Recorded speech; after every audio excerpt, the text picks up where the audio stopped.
Madame Hérézy, ma chère Samira, représentante de Monsieur Xavier Bertrand, président de région, Mesdames et Messieurs les représentants des autorités civiles, religieuses et militaires, Mesdames et Messieurs les représentants d'associations, Mesdames et Messieurs mes chers amis.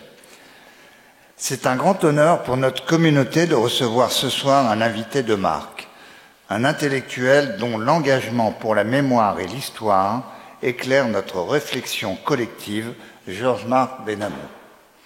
Écrivain, journaliste, producteur audiovisuel, mais avant tout homme de conviction, vous n'avez eu de cesse d'interroger notre passé commun, celui de la France et de l'Algérie, celui de la communauté juive séfarade et de son exil, celui de la mémoire et de l'oubli.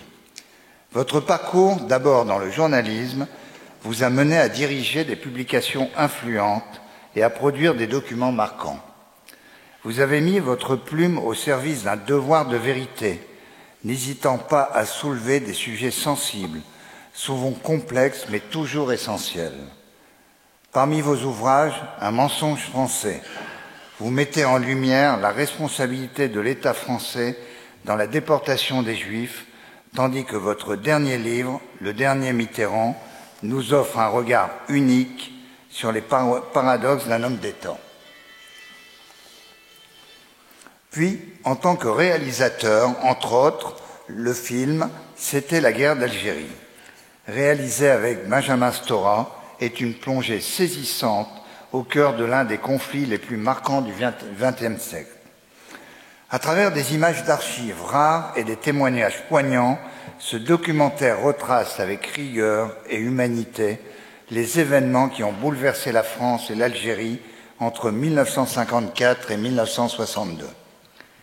En mêlant récits de combattants, voix d'anonymes et éclairages d'historiens, le film donne à voir la complexité d'une guerre longtemps restée taboue, dont les blessures résonnent encore aujourd'hui. Ce film ne se contente pas de raconter l'histoire, il interroge notre mémoire collective, questionne la transmission et invite au dialogue. Mais ce soir, c'est un autre pan de notre engagement que nous voulons mettre en avant, celui qui concerne l'Algérie et la France, leur passé entremêlé et les blessures encore ouvertes. Le titre de la conférence de ce soir, La France et l'Algérie, réconcilier les mémoires, pose une question centrale de notre histoire contemporaine. Comment dépasser les antagonismes et les souffrances héritées de la colonisation et de la guerre d'Algérie? Comment entendre toutes les voix, celles des rapatriés, des harkis, des Algériens, des Juifs d'Algérie qui ont dû quitter leur terre natale après des siècles de présence? Comment construire un récit commun où la reconnaissance et la vérité prennent le pas sur l'oubli et les instrumentalisations, et particulièrement de nos jours en cette période de tension actuelle. Et quel hasard du calendrier que cette conférence ait lieu à 19 mars, date anniversaire de la signature des accords d'Évian en 1962, qui ont marqué la fin officielle de la guerre d'Algérie. Un accord censé ouvrir la voie à la paix, mais dont les conséquences et les non-dits continue encore aujourd'hui d'alimenter les débats et les mémoires. Toutes ces interrogations que vous posez depuis tant d'années avec courage et sincérité sont plus que jamais au cœur de notre actualité en cette période de tension.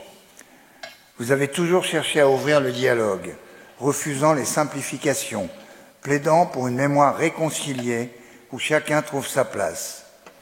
Votre travail nous rappelle que la mémoire n'est pas figée, qu'elle doit être un pont entre les générations et non un mur qui les sépare. Notre communauté, qui compte encore de nombreux descendants de Juifs d'Algérie, est directement concernée par ces réflexions.